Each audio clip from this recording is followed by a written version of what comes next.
hard to believe that we're only 4 hours away from Los Angeles. Leo and I decided to take a trip to Baja, California. We're on the northern edge of the Baja Peninsula. We are driving towards Guadalupe Canyon.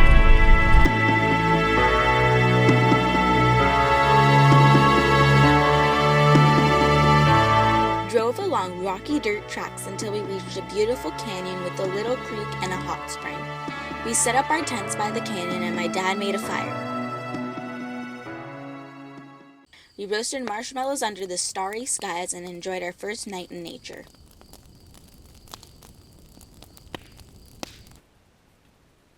So this is my second time driving a car, coming to Guadalupe Canyon.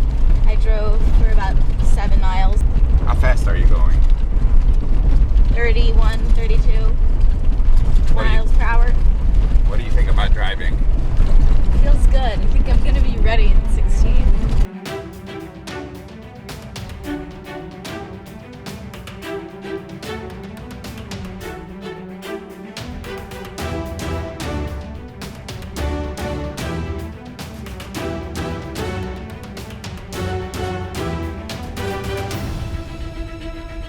After driving for 30 miles on a dried out salt flat, we headed down to the Sea of Cortez on a paved road.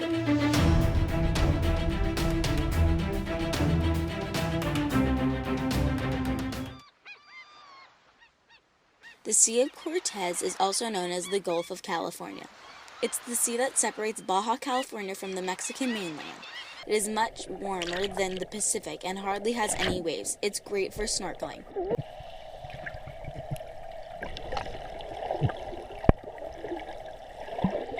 This sea is also rich in fish. Unfortunately, I didn't catch any.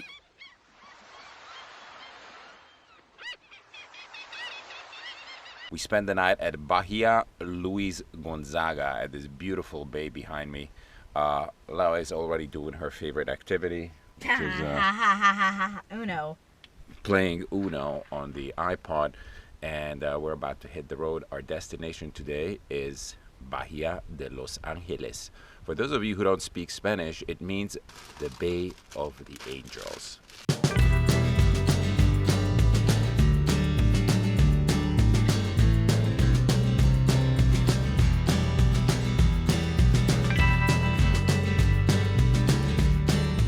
The paved road didn't last long. Highway 5 ended and we were on the dirt track again. This was classic Baja. Large rocks, tall cacti, and all sorts of prickly plants.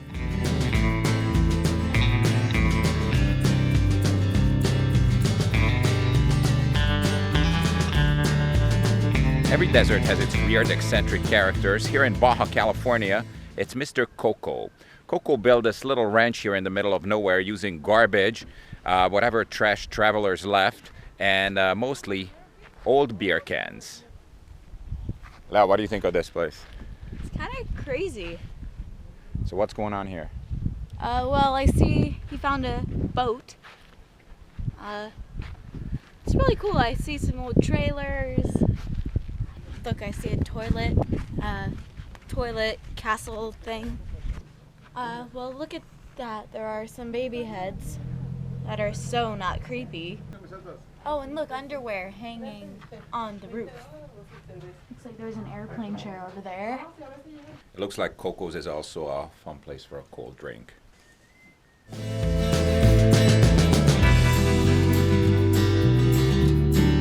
We still had a long drive ahead of us across the dusty dirt roads in the desert.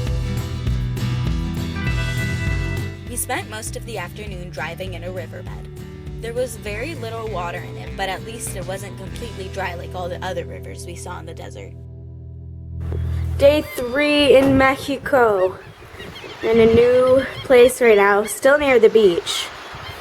This is our little casa. The Bay of Angels is the perfect place to fish. We set out on a small boat called the Panga. Captain Jose, my dad, and I caught a large yellowtail tuna. But we caught something more amazing. The glimpse of not one, but 2 finback whales. It is the second largest animal after the blue whale. They can weigh as much as 75 tons.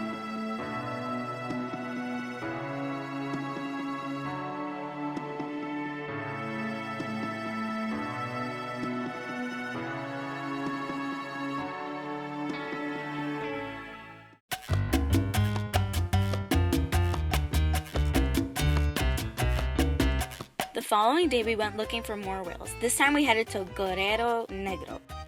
More cacti, more rocks, and more dirt roads laid ahead.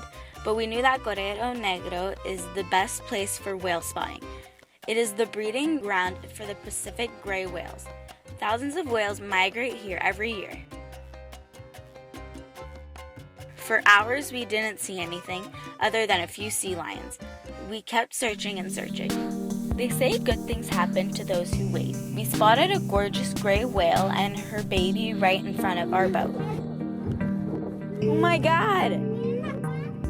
I'm naming these two whales, the mama whale and the baby whale. I don't know if the baby's a girl or a boy.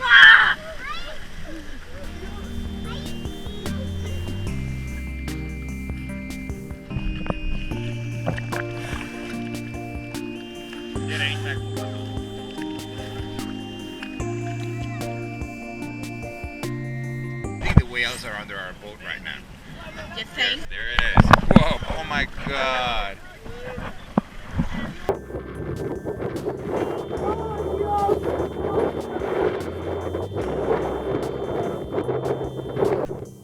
A few minutes later, the whales came closer to our panga. And then we just saw whales wherever we turned. It's beautiful. Come on, are you not going to get me in it too? Well, what's going on? Well, we have whales here. What kind of an experience is it? Really cool experience.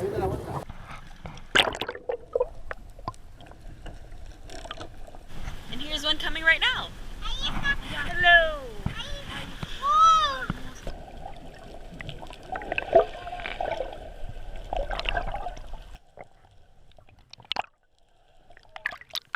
Each winter, gray whales come here to give birth before they travel to colder waters of Alaska. The migration of the Pacific gray whales is the longest migration of any animal in the world. We spent nearly 2 hours in the company of these gorgeous animals, but soon it was time to hit the road again.